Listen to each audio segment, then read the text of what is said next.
Grosse-Île, désormais reconnue comme aire de conservation. Bilan de la deuxième édition de Femmes Action, un reportage de Mario Lacombe. Hausse des tarifs résidentiels d'Hydro-Québec de 3,6 % au 1er avril 2025.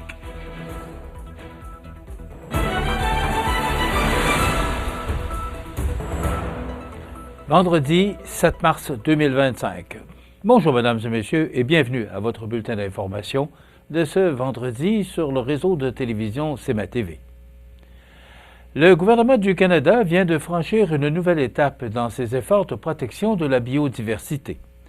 5 sites historiques, dont Grosse-Île au Québec, viennent d'être reconnus comme des aires de conservation dans le cadre des autres mesures de conservation efficaces par zone, AMSES. Cette initiative s'inscrit dans l'engagement du Canada de préserver 30 % de ses terres et de ses eaux d'ici 2030. L'annonce a été faite hier par le ministre de l'Environnement et du Changement climatique, Stephen Guilbeault, qui a souligné l'importance de ces lieux dans la préservation des espèces et des écosystèmes. Parmi ces sites figurent le lieu historique national du Canal Rideau, l'île Navy et le Fort George en Ontario, le ranch Ya'atinda en Alberta et le lieu historique national de la Grosse-Île et mémorial des Irlandais au Québec. Ces aires de conservation ne sont pas de simples réserves naturelles. Elles sont des lieux où la protection de la biodiversité coexiste avec des activités culturelles et récréatives. Elles permettent de maintenir l'équilibre écologique tout en valorisant le patrimoine et l'histoire du pays. Grosse-Île, par exemple, est un site chargé d'histoire, ayant été une station de quarantaine pour les immigrants irlandais au 19e siècle. Désormais, en plus de son rôle mémoriel, elle jouera un rôle clé dans la protection de la faune et de la flore. Grâce aux critères établis par l'Union internationale pour la conservation de la nature, Parcs Canada peut désormais reconnaître officiellement ces sites pour leur contribution à la conservation. Cette reconnaissance s'ajoute aux initiatives de restauration des écosystèmes et de soutien aux projets autochtones menés par le gouvernement. Pour Stephen Guilbeault, la protection de ces espaces naturels est essentielle pour assurer un avenir durable. Il a déclaré, je cite, « Depuis 2015, notre gouvernement s'est engagé à protéger les espaces naturels que les Canadiens et Canadiennes chérissent. Ensemble, nous bâtissons un avenir plus résilient et plus durable, qui préserve et maintient l'accessibilité de la beauté naturelle du Canada pour les générations à venir, a-t-il conclu. Hier, jeudi 6 mars, CMA-TV, le Centre d'aide aux entreprises Montmagny-Lillet, la Chambre de commerce et d'industrie de la MRC de Montmagny et la Résidence des bâtisseurs s'unissaient pour une journée pour présenter la deuxième édition de Femmes en action Montmagny-Lillet. Mario Lacombe s'est rendu sur place et voici ce qu'il nous a rapporté. C'est à l'espace citoyen de Montmagny que se tenait ce jeudi la deuxième édition de Femmes en action. La présidente d'honneur pour 2025, Mme Gaëtane Corriveau, nous parle ici des principaux objectifs de cette journée. Femmes en action, quel beau titre pour cette journée. Des femmes en action, pas des femmes qui sont passives, qui sont soumises, qui ne font rien, qui attendent que les choses soient faites à leur place, pas du tout. Alors, ce sont des femmes de caractère qui osent créer même leur entreprise parce qu'on couvre aujourd'hui les domaines des affaires et du communautaire. C'est pour ça qu'on retrouve de nombreux kiosques à l'intérieur de la salle d'exposition avec des femmes qui sont aux commandes et puis qui ont créé leur propre entreprise ou qui offrent des services, conseils, que ce soit dans le communautaire ou dans le monde des affaires. Alors, elles sont en action et c'est pas un destin d'être inactives, au contraire. Elles sont en action, elles sont proactives et leur contribution à la société est extrêmement importante parce que elles sont des modèles pour les filles, leurs filles, leurs petites filles, puis pour la société en général. Donc, on a besoin de modèles, c'est extrêmement important. Ça permet aussi d'ouvrir la fenêtre vers l'avenir et on sait que l'avenir de ces temps-ci, comme vous l'avez dit tout à l'heure, il est incertain avec ce qui se passe aux États-Unis. Madame Corriveau nous élabore ici les principaux buts d'une telle rencontre à quelques jours de la Journée internationale de la femme. C'est aussi de faire connaître justement les femmes qui ont osé. On va le voir tout à l'heure, il va y avoir 2 panels. Et puis, il y aura des femmes qui ont osé dans le domaine culturel et dans le domaine alimentaire aussi, et du côté communautaire également. Alors, ça va être intéressant de voir que malgré les barrières, les obstacles, les embûches que rencontrent les femmes dans différents domaines, que ce soit en politique, en culture, en art, dans le monde des affaires, en économie, en santé, en éducation, dans tous les secteurs d'activité, les femmes souhaitent justement participer au développement de leur communauté, mais elles rencontrent souvent des obstacles, c'est ce que l'on dit systémiques. Alors, une édition comme ça, Femmes en action, c'est justement pour montrer que lorsque les femmes osent faire le pas, franchir les obstacles, elles sont des modèles pour leur descendance, pour l'avenir, et ça permet aussi le rayonnement de leur communauté, le développement économique de la région également. En terminant, Mme Corriveau invite la population à participer à une marche qui aura lieu samedi, Journée internationale de la femme. J'aimerais vous dire qu'on reste en action puisqu'on va aller marcher. Une marche des femmes, des filles et de leurs alliés. Parce que l'égalité ne sera jamais atteinte par les femmes toutes seules. Elles doivent être atteintes avec les hommes à nos côtés. On s'en va au Parc Saint-Nicolas à 14h le 8 mars, samedi, en mémoire de Hélène Caron, qui a fondé, une bâtisseuse de Montmagny, qui a fondé la Maison d'Hélène. La 2e édition de Femmes en action, qui s'est déroulée à l'Espace citoyen, était sous la présidence de Mme Gaétane Corriveau, qui a connu un grand succès avec la participation de plusieurs femmes d'affaires de Montmagny et des environs, qui sera suivie d'une marche pour souligner la Journée internationale de la femme le 8 mars, qui partira du Parc Saint-Nicolas. Ici, Mario Lacombe, à l'Espace citoyen pour CEMA TV, Information. Hausse des tarifs résidentiels d'Hydro-Québec de 3,6 % au 1er avril 2025. On vous donne tous les détails après la pause. Le restaurant Pizzeria Porto Bellissimo, un incontournable à Saint-Jean-Port-Joli. Pizza débordante de garniture, menus variés et abordables. Délicieux desserts avec des produits de grande qualité des gâteries de l'Ami. Porto Bellissimo et les gâteries de l'Ami, route de l'église à Saint-Jean-Port-Joli. CEMA TV agrandit son rayonnement de diffusion. En plus de regarder CEMA TV sur son site web et sur le câble de Cogeco, vous pouvez maintenant capter la programmation de CEMA TV sur le canal numérique 206 ou analogique 14 sur le câble de Saint-Pamphile. CEMA TV, partout pour vous. L'anguille d'Amérique est le seul poisson canadien qui naît dans l'eau salée, migre vers l'eau douce, puis retourne à l'océan pour frayer. L'anguille subit plusieurs changements pendant sa vie, se transformant de l'œuf au leptocéphale, civelle transparente, civelle pigmentée, anguille jaune, puis finalement anguille argentée. Autrefois abondante, certaines populations ont été réduites de 99 %. Des mesures de conservation ont assuré la protection et le rétablissement de l'anguille d'Amérique. Pour en savoir plus, ffdp.ca. Vous regardez CEMA TV, le réseau de l'information sur la Côte-du-Sud. Jeudi 6 mars, la Régie de l'énergie rendait sa décision relative à la demande d'Hydro-Québec dans ses activités de distribution d'électricité de modifier les tarifs et les conditions de service pour l'année 2025-2026.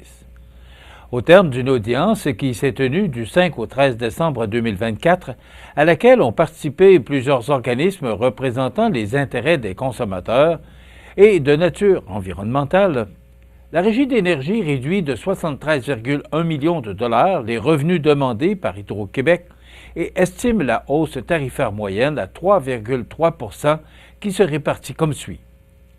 3,6 % pour les clients résidentiels aux tarifs domestiques, 3,6 % pour les clients commerciaux et institutionnels aux tarifs généraux, 1,7 % pour les clients industriels de grande puissance aux tarifs L.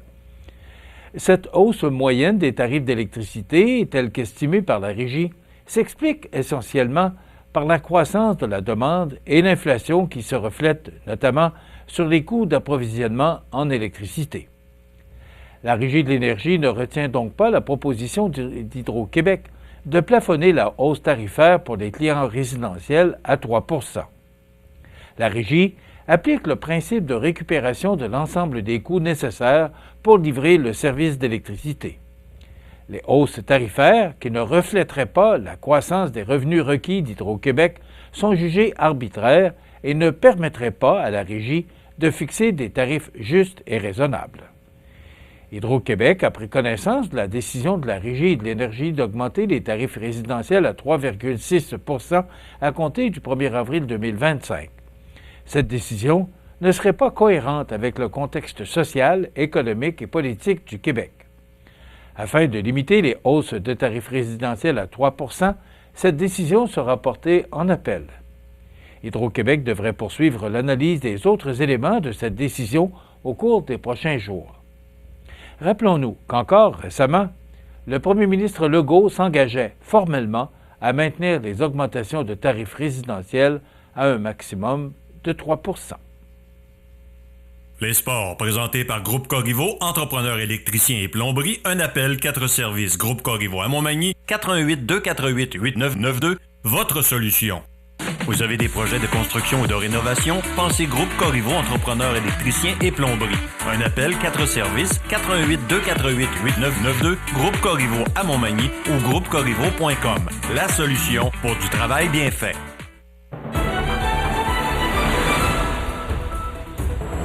Au sport, voici les matchs à l'affiche dans les différentes ligues régionales de hockey ce week-end. Après avoir remporté la victoire 5-3 contre les Prédateurs de Joliette à l'Aréna de Montmagny mercredi soir, l'Everest de la Côte-du-Sud recevra l'Indigo de Granby ce soir, 19h45, à l'Aréna de Montmagny. Du côté du Caron Industrie, les séries demi-finales débutent ce vendredi 7 mars alors que l'équipe manimontoise rencontrera l'Expert de Saint-Romuald au complexe 2 glaces Onco de Lévis à 20h50. Le deuxième match de cette série sera présenté à l'Aréna de Montmagny dimanche 9 mars à 13h30. Il s'agit pour la concession Junior 2A de Montmagny d'une première présence en demi-finale depuis plus de 10 ans. Les séries quarts de finale sont maintenant chose du passé dans la Ligue de hockey Côte-du-Sud. L'action se poursuivra le week-end prochain avec des demi-finales 4-7. Le premier tour des séries le premier tour des séries s'est terminé avec des gains en 5 matchs pour les Mercenaires de Lotbinière et le Pavage Jéricho de Saint-Jean-Port-Joli. Pour leur part, le Plastic Mort de Saint-Damien et le Giovannina de Sainte-Marie seront eux aussi des demi-finales remportant leurs séries respectives en 6 parties. Donc, au prochain tour, les Mercenaires se mesureront au Plastic Mort alors que l'on assistera dans l'autre série à une reprise de la finale de l'an dernier avec le Giovannina de Sainte-Marie qui retrouvera le Pavage Jéricho. Ce soir, vendredi, Sainte-Marie est à Saint-Jean-Port-Joli à 20h30 et Saint-Damien à Lotbinière à 21h. Samedi soir, c'est au tour de Lotbinière de visiter Saint-Damien à 19h30. Enfin, dimanche, deuxième match de la série entre Saint-Jean-Port-Joli et Sainte-Marie à 16h30 au Centre Castel en Beauce. Du côté de la Ligue olympique de Montmagny, programme double présenté samedi soir alors qu'Armoire-Mathurin visite le restaurant à la Rive et à 20h, le groupe MG visitera le Hockey-Pneu à 21h30. Enfin, du côté du circuit senior KRTB, les seniors de la Pocatière sont inactifs en fin de semaine et reprendront les activités la fin de semaine prochaine, alors que le 5e match de la série, les opposants à Rivière-Bleue, aura lieu le vendredi 14 mars à 20h au Centre Bombardier. Si un 6e match devenait nécessaire, il sera disputé samedi 15 mars à 20h du côté de Rivière-Bleue. Christian Drapeau, vice-président aux finances du Club Richelieu de Montmagny, remettait récemment un chèque de 1 000 $ à Mario Bélanger, président de l'Association du baseball de la Côte-du-Sud. Ce montant devrait servir à acheter de nouveaux équipements pour les jeunes joueurs de l'association qui regroupe plus de 150 joueurs de 4 à 23 ans. Et enfin, rappelons la défaite du Canadien hier soir, 3-2 en prolongation contre les Oilers d'Edmonton. Voilà ce qui complète votre bulletin d'actualité de ce vendredi 7 mars. Dans un moment, les prévisions de la météo et l'état des routes. Voilà, c'est tout pour l'instant. Bonne journée, bon vendredi et bon week-end. Pour rejoindre la salle de nouvelles de CMA-TV, nouvelles au pluriel @cmatv.ca ou encore 88 241 13 13 poste 226.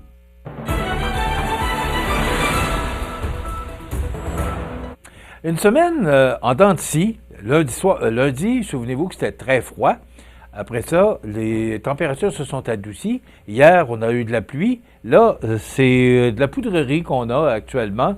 Alors, c'est un mélange comme ça. Pour la semaine de relâche, je dirais que ce ne sont pas peut-être les conditions idéales pour les activités extérieures. Mais là, pour la fin de semaine, peut-être que ce sera mieux. Si on regarde l'image de satellite, là, vous voyez actuellement que cette dépression se poursuit et devrait là, nous quitter aux alentours de demain midi à peu près. Mais ce sera venteux et il y aura de la poudrerie. Pas beaucoup de précipitations, mais quand même du vent qui va causer de la poudrerie à certains endroits. Alors, ça nous donne, en résumé, pour aujourd'hui, vendredi, de la neige intermittente et poudrerie par endroits, une accumulation de 2 cm, des vents du sud-ouest de 30 km/h qui souffleront en rafale à 60. Température stable à près de -5. Ce soir, la nuit prochaine, du temps nuageux, 40 de probabilité d'averse de neige, poudrerie par endroits, des vents d'ouest de 40 km/h avec des rafales à 70, minimum de -9. Demain samedi, neige et poudrerie par endroits, accumulation de 2 à 4 cm, vent d'ouest de 40 km/h avec des rafales à 60, maximum de -7.